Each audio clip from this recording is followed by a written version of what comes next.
everyone, I'm Tracy Koga. Welcome to Hue at Home. It is the middle of October, the leaves have fallen, and the days are getting shorter. So today we'll start off with a little music from Brazil to Canada and how we all come together. I sit down in conversation with Ana Luisa Ramos. Well, through the beauty of virtual TV, live, no, well, I mean, it is live, from St. John's, Newfoundland. I want to give a warm Winnipeg welcome to Ana Luisa Ramos. Welcome to Hue at Home. And Ana, we're going to talk about music, but I think your backstory is so incredible. You've trained classically, sung in have done opera, and now into this singer-songwriter realm of music. Your former background, like growing up in Brazil and singing at such a young age, how has that kind of helped, I guess, you now project yourself into the singer-songwriter role here in Canada? Yeah, so hello, thank you very much for having me. It's such a pleasure. So I started singing in choirs, in classical choirs, when I was a kid, 9 years old. And for many, many years, I studied and sang in operas and concerts with orchestras and big and professional choirs. But the popular music, the Brazilian music, was always very present in my life. And I think that like the past decade that I started working more in the popular field, and I think that the classical training brings me, at least, of course, the vocal training, that's amazing, the breathing part, but also the determination, because you have to practice every day. It needs to be something very steady, So I think that's for a musician, it's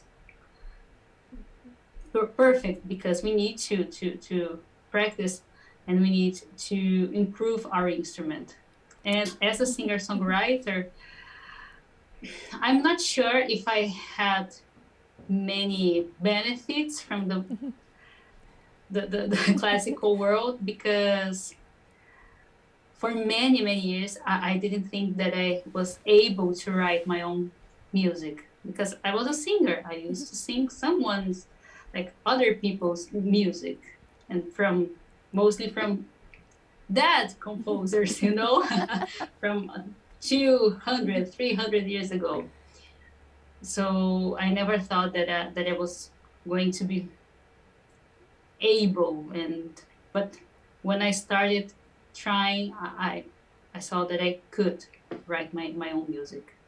So was this like a work in progress for you, Ana, or was there like an instant where, okay, I can do this, or someone influenced you, a mentor or another singer?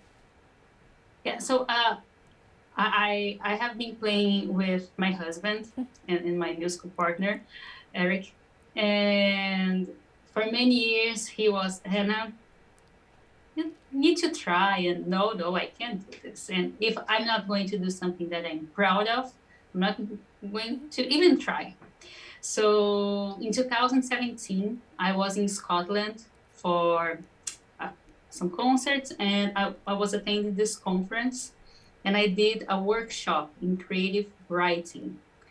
And there I wrote this poem, and then, I think this might be a nice lyrics for a song. And for over a year, I couldn't write the music. And then one day I was playing the guitar and then playing the keyboard, and I think that might be something nice. And when I started, I simply couldn't not do that anymore. So now I have been writing many songs, which is great. Yeah. And okay, so the big question is, how did you come to Canada, and more importantly, St. John's, Newfoundland? As I said, I'm married, and my husband, he's also a musician, and we moved here 2 years ago now because he was doing a master's in ethnomusicology at Memorial University.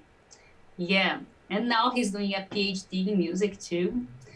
But that's why we moved here Oh from my São goodness. Paulo, like this huge city, and to Newfoundland and Labrador and to St. John's. That it's the capital of the province, but at the same time, it's a small city, you know? Very Okay. small from what you're used to.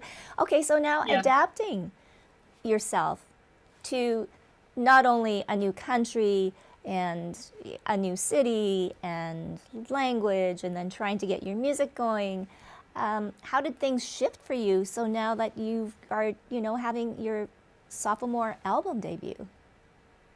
Oh, wow. I think the beginning was pretty hard because everything is new and different, like everything, even the way that you close your door, like everything is different. And because of the pandemic, since we weren't able to travel or to tour or to visit our families, uh, actually something nice came out of this because we made here like our home. So that's something that is amazing. And St. John's, the province, is very, very musical. So every day you have some really nice concerts, like every day. And we met here some really nice people, and that's how I met Dean Stairs and Steve Stairs. They are from the Citadel House, and when I showed them like my album, they oh, we like that, so we're going to sign with you to release the album. So it was amazing. Crazy. And I guess now, too, your inspirations, a lot of your songs come from the land that you're presently living on, right? Yes, definitely, and even of course that in Brazil we have the seasons, but not like here. So that's for me. It's so nice to see. Like of course the snow for you it's something okay, it's snowing, but for me it was that's magical. We don't have snow in Brazil. It's different when you are traveling and you see the snow when you are leaving. So and even now with the leaves falling, it's so beautiful. So it's amazing to be able to like be here and write music about this place too. And I was curious because Sao Paulo, Brazil, I mean, millions of people living in very close quarters. What is it like now when you come to Canada and there's like millions of miles between places and people? It's very different, but at the same time, that was something that we really wanted to experience. And back in São Paulo, I used to have this crazy life, working every day, singing many concerts, events, weddings, teaching. I'm a voice teacher, and driving 3 hours every day, like this heavy traffic. And when I moved here, my idea was to have a year off. Okay, I'm going to focus my new album, and that's it. But 2 weeks after I was here, I was already like singing and meeting new people and going to festivals and conferences. So at the same time that we have the calm and it's very quiet, we have so many festivals like every month, that is really nice, that we can have like everything.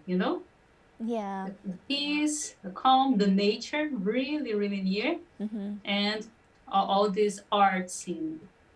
And have you had, I guess, great support from the local music community? And I know, have you heard the Celtic music too as well. Yeah. And I guess that's great, such a great influence, right, for the new creative sounds that you want to be creating. Yeah, I was kind of surprised by all the Irish influence that we have in here. Like, and it's very different because we have some pubs in São Paulo, but Yeah. it's more um, touristic place, you know. And I've been a few times to Great Britain, but not in Ireland or Northern Ireland, more in Scotland and in England.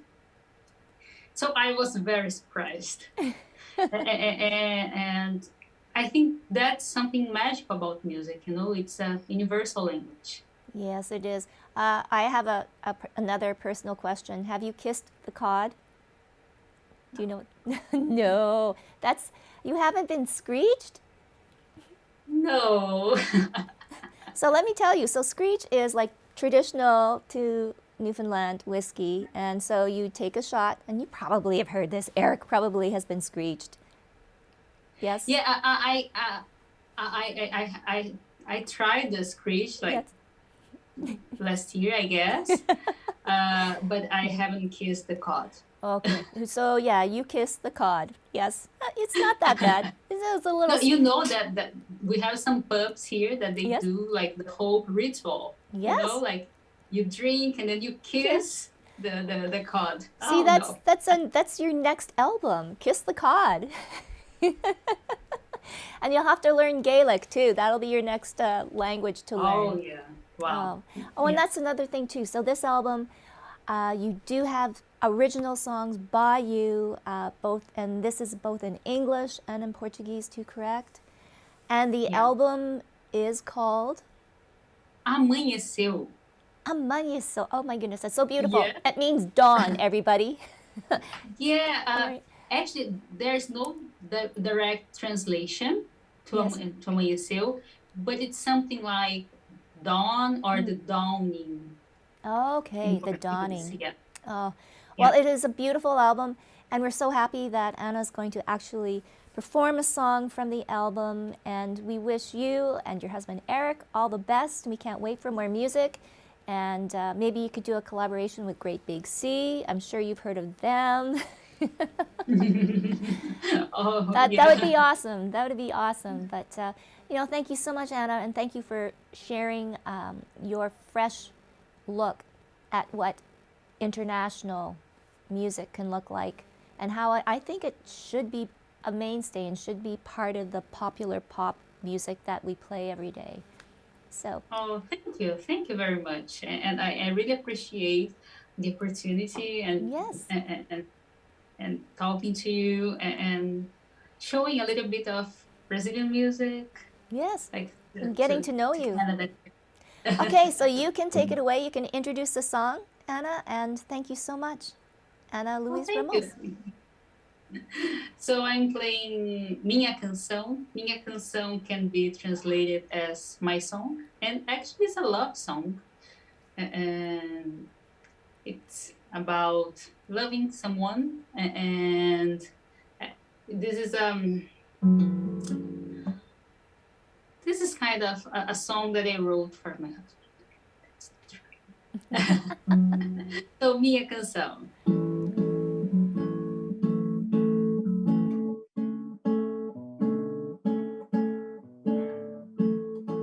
Meu amor,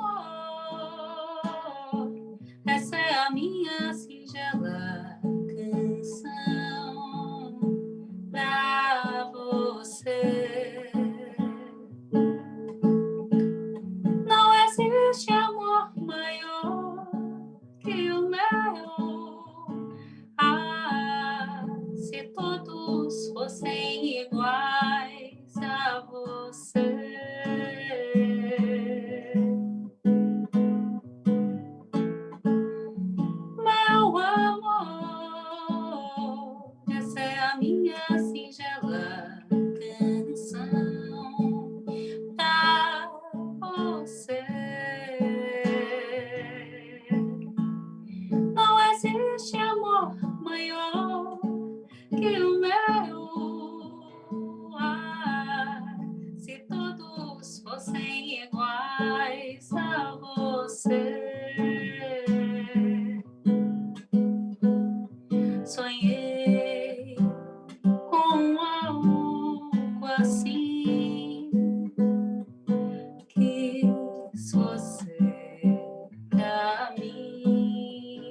welcome back to Hue at Home. Coming up next, another installment from our Japanese-Canadian families, this time featuring Terry and his mother, Osono Tully.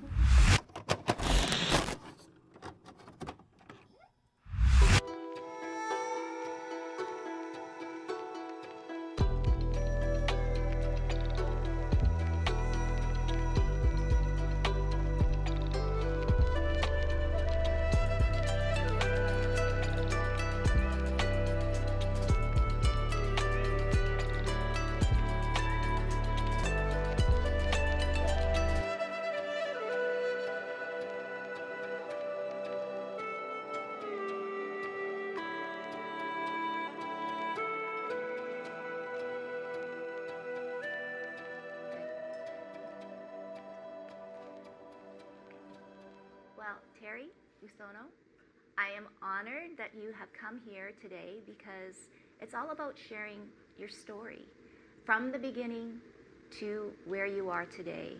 So I'm going to start with ladies first. Osono, tell us about your childhood. Where did you grow up and your journey to Winnipeg? Well, I was born in British Columbia. At that time, the place where I was born was called Port Hammond, BC, but now it's all Maple Ridge or whatever. And I must have been in grade 3 or 4. And then we had to, after the, when the war broke out, we had to move out of the farm, and it was only a, 24 hours notice or whatever. And I was, small, and I didn't know anything too much about all this. And we went, and next thing you know, we were in Hastings Park, and my father and my brother Bob, they were in a pavilion building, and we were in an exhibition building, and where all the bunkhouses were separated with army blankets for each family. And at that time, there was a big wall beside that Hastings Park where we were, and I think the exhibition was going on because I'm sure there was a lot of noise on the other side of that wall. And I don't know how long we stayed there. Being a young child, girl, I can't remember everything. And next thing you know, we moved to New Denver, and I think we were there for about 4 or 5, 6. I'm not too sure, but it was nice. It was all Japanese, and all the Japanese girls got to know the girls from the city, urban, and from the country girls. We all got together, and that's where I learned to swim and get on the pair of ice skates. I'd never seen one before in my life, but the girls from the city would, they would have it, and we used to go in a frozen pond up in Harrison Ranch and try to skate and get on a pair of skates anyways. And that's where I learned to swim, right by Slocan Lake, because it was a beautiful lake by New Denver where we stayed. That's where I learned to swim. I really enjoyed that part of it. And then they used to have, sometimes they used to have concerts, and then all the Japanese would have a variety show, concert. And that's where I learned to do a little bit of odori. Yeah, it was kind of nice. And I didn't have an odori dress, but Mother somehow made one for me. She had some kind of a material and put it together, and that's what I did, was a lot of odori dances with my girlfriend and all, the girls that I got to know. We used to all get together and go and get into this concert, whatever they're going to have for that. Well, it sounds like for a child at your age, it was okay. But did you ever have a sense from your parents that things weren't totally Well, for that, I think my father was really, my father and mother, yes, of course, to leave everything behind. And they only took the bare necessity. But one thing that Mother always insisted that she take that sewing machine with her. So the sewing machine followed wherever we went. But a lot of things we just had to leave behind in a bedroom upstairs. And Dad nailed the board against the wall, the door, and make sure that nobody would enter it and whatever. But next thing you know, we didn't go back to see it anyway. So. Well, and you're here with your son. So how did you meet your husband, Mr. Tully? Well, from New Denver, we had to go someplace, and my oldest brother, Yas, was in Winnipeg, and so we came to Winnipeg, and we were in an army barracks, someplace in Trashcona, someplace for a while, when we came to Winnipeg, because we had no place to go at that time, and all the Japanese were in some army barracks, I'm sure. But anyways, then well, of course, we can't live in that barracks all the time. My brother said, "Oh, better go to the sugar beet farm." I thought, "Well, yeah." So I said, even when I was a kid, I said, "No, we should stay in Winnipeg, and then, you know, we can go to school, and then, and as we get older, we'll be able to help with the pay, you know, for the house and whatever." No, he kept insisting that we go to the farm, so we did. That's how we ended up at Tully's sugar beet farm. And I can remember being driven out to the country, and I can remember this field of yellow. I guess it was yellow, field of yellow. It looked so nice, but it was, I guess it was mustard or whatever. But anyways, at that time when we moved, I think the next spring, I think all the Japanese that were there before at Tully's, like the Kaidas and Nakais and Tazumis and Hiro, they were all moving into Winnipeg because they had bought a property, I guess, on outskirts of Winnipeg, and that's where all they were there for what, 7 years or so, I guess. And then the next batch came, and of course when we moved there, and a lot of the Japanese that moved away, the Tullys would bring in Dutch family and Germans and the Polish, and, you know, from Europe, and it was just like a United Nations. We're all working together, picking roots and doing sugar beets. And yeah, it was just, and we all kind of got together somehow. And then of course, Mr. Tully had a daughter named Joyce, and Lauren was there too, and you know, and I got to be a good friend with Joyce. We used to chum around and play baseball catch or whatever, you know, ride a bicycle to our neighbors to visit. Joyce and I would do that. And I got to know them quite well. And the Mizunos were there too at the Tullys at that time. So, what was it about your husband? Well, he was the one that drove us out to the field, you know, out to the sugar beet field and that, and he used to drive us to well, I don't really know. Somehow Lauren wasn't that much older than Joyce, and Lauren would be there all the time or whatever, and I don't really know exactly how he was just there somehow. What about the telephone office? Oh, yeah. And then, of course, it got so that when we moved, Dad bought up, you know, we moved from Tully's farm, and Dad bought how would you say, the whole section on a block. A block. And it was a place that just had an old brick house and just a rundown kind of a greenhouse. And Dad was aiming for the greenhouse. I guess that's what he wanted to do, kind of a market gardening. So he bought the place, but the house was nothing to, you know, praise about or anything. There was a row of willow trees, I think. It was in the front of the property, but it was a lane of willow trees, and it looked so. Well, first thing Dad did was chop it all down, and I remember a lady that when I was working at the telephone, she said to me, "I'm sure glad your dad cut all that tree down. It was kind of spooky," she said. "It made the house look spooky," or whatever. Anyways, and I started working at the telephone office, and of course Lauren would be there when I was finished work to drive me home with this and that. You know, I told him not to bother. Not to bother you? Aw. Terry, for you, growing up, stories about your dad, Lauren, and your mom, did they share any of the history? No, not really. Dad was crazy about Mom, of course. He always said love is a itch in your heart that you can't scratch. Anyway, but no, they didn't say anything about that. And for us, we didn't know any better.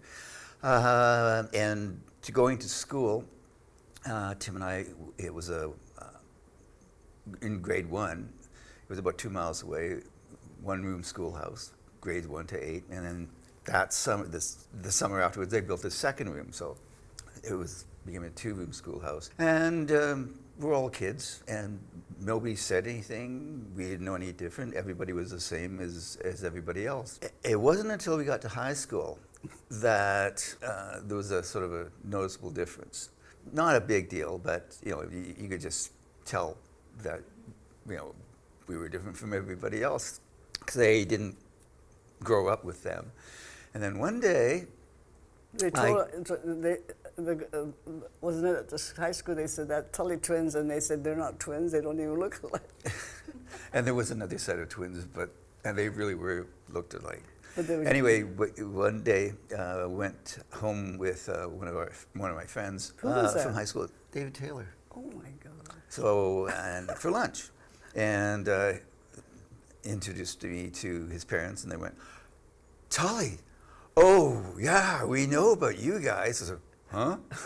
And so apparently, when Mom and Dad got married, they eloped in '53 in the spring. It was a bit of a scandal in a way because it was mixed marriages pretty soon after the war. Everybody knew about us, but we had no idea what was going on.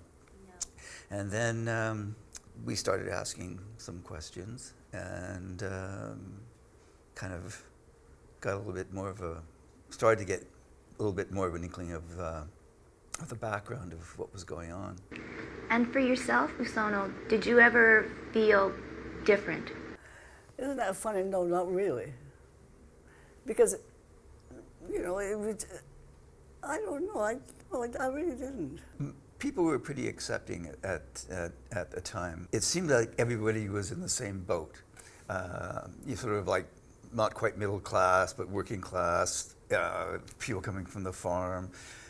In the high school that I went to, Arthur Meehan, a lot of the kids were from Southport, the Air Force Base.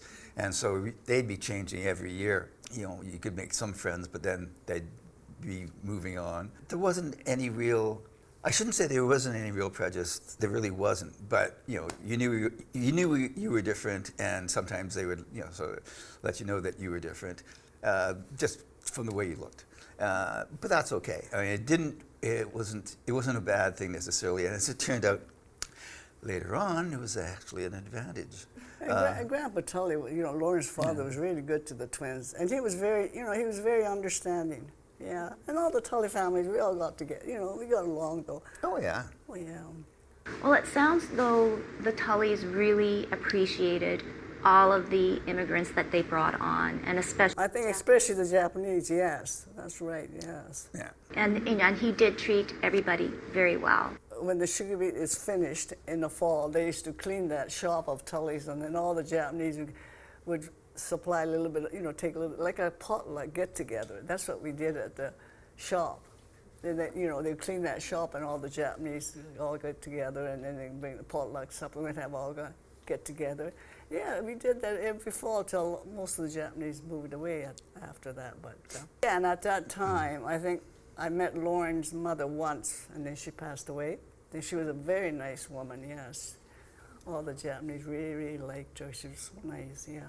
A lot of the people who, a lot of the immigrants, etc., came to the farm directly from Europe or wherever they were from. Up until even a couple of years ago, every so often you'd get a knock on the door. Is this Tully's? I said, yeah. Is it still Tully's? I said, yes. Earlier on, it was like, well, my grandfather and my grandmother got their start here, and he wants to look around. Is that okay? So sure. And I said, oh yeah, it'd be nice to talk to somebody. He said, well, Mom and Dad just live across the road. You can go see them if you want. They're still here? I said, yeah, right over there. And that just happened over and over and over and over again until a couple of years ago, and then not so much now, but yeah, because there was a Dutch family that they you know, he milked the son milked the cow and that, and he was the same age as Lauren and the same birthday date and everything else. But they moved to Ontario and bought a dairy farm. But him and his wife, they were traveling through Canada, and they came to visit us. Spent a couple of nights with us, you know, and yeah, they reminisces about the old days of living at Tully's.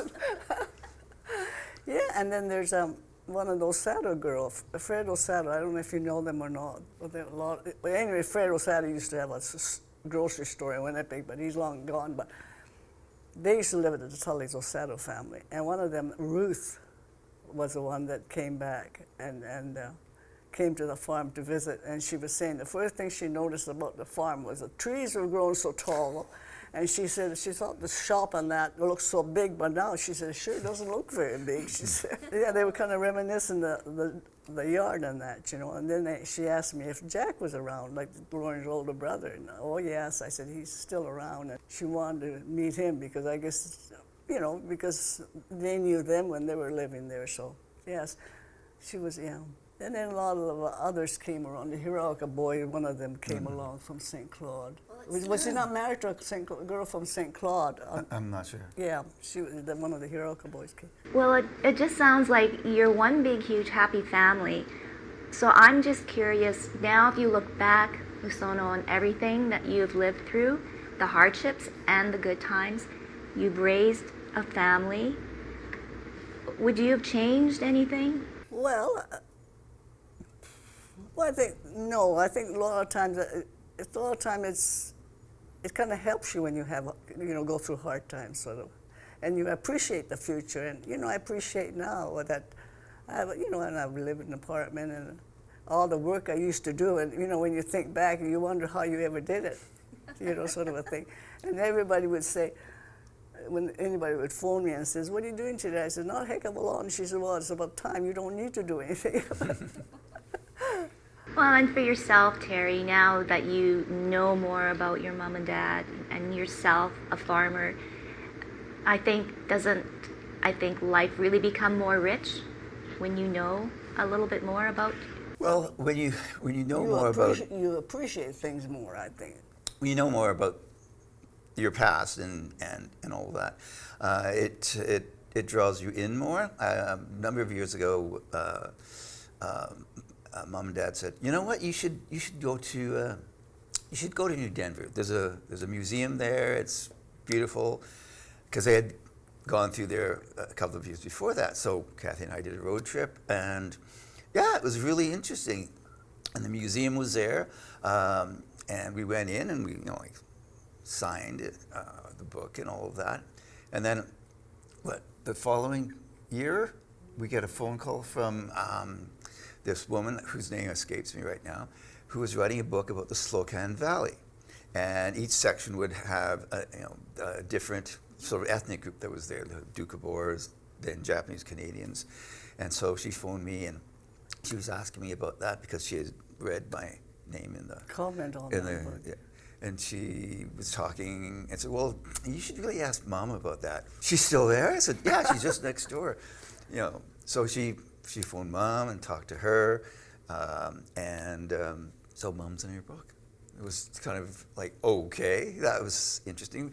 It was fascinating that people started to take an interest in this, especially when the redress was coming along, and there was more interest in ethnic groups, etc. Right next door to us is a Hutterite colony, Elm River Hutterite colony, and one of the teachers there, one project she had a number of years ago was to ask different ethnic groups to send someone in to talk to the kids about how you got here. And so she approached Mom, and Mom foisted it on me. And so I wrote down the history of the stuff I guess I interviewed my own mother, and went there and had some books that I could refer to. Did you not take sushi? No, I didn't. I thought I had a sushi or something. No. And so I was talking to the class, and one of the fellows there, Herbie, who ran the computer program there, afterwards came up to me and said, because we knew Herbie pretty well, and he said, "Yeah, we've been neighbors all our lives, and I had no idea about the Japanese community and what happened and how they got here." And he was just shocked. And I thought everybody had kind of, obviously, they didn't have an idea of how they got here. And so I was thinking, gee, a little bit more education would help everybody, not just for us, but on how Mom got here, but how the other ethnic groups got there as well. Because, of course, the Ukrainians, earlier in the century, had their issues as well with the government interning them, etc. So We're obviously learning today about the Tully farm, the Tully family, how they've opened up their arms to our community, Japanese Canadians. I just want, maybe lastly, if Lorne was here, your dad, your husband, what would he say? Well, I'm sure he'd be glad to know that he was happy to get to know the Japanese, because he said, when I got to know him quite well, he said, I used to look at the magazine and see these Hawaiian girls, he says, and I often wondered, I sure would like to and you're about the closest I'll get to a Hawaiian girl, he said to me. It was interesting, yeah. I remember at our wedding, my good friend Andy and was sitting beside Dad, and they were talking, and Dad pulls out his wallet and digs out this picture of Mom, a little bit younger, just showing off. One quick little story, okay. So things changed when I hit university. It was the early 70s, so being different was really cool. So suddenly that changed a lot of things. And I remember I was one summer, had some money, I went to Europe and doing the ruins. So I'm in Greece, and I'm in a taverna with all the other kids, and we're talking away. And this one girl across the table kept looking at me, and I thought, okay, I get it. I've been getting this the whole trip, because Asians didn't travel at that time, so and they didn't quite understand what I was or who I was. And so she kept looking at me and said, oh, let her stew on this. So finally she couldn't stand it any longer. She said, I give up, what are you? And I said, I'm Canadian. You're an Eskimo. So, no, I'm not. Wow, I'm sure he'd be very proud of both of you today. Thank you so much.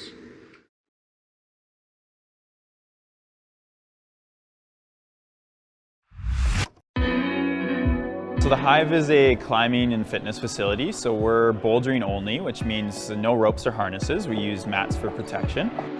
The 4 pillars of our business are climbing, education, health and wellness, and community, and those aspects all kind of come together to create like a 5-star climbing experience.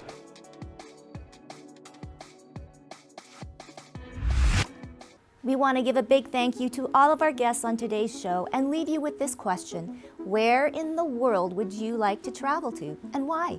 We want to know, so send us an email to hello@ilikehue.com, or you can message us on Facebook and Instagram at iLikeHue. But for now, stay safe and healthy, and we'll see you next time on Hue at Home.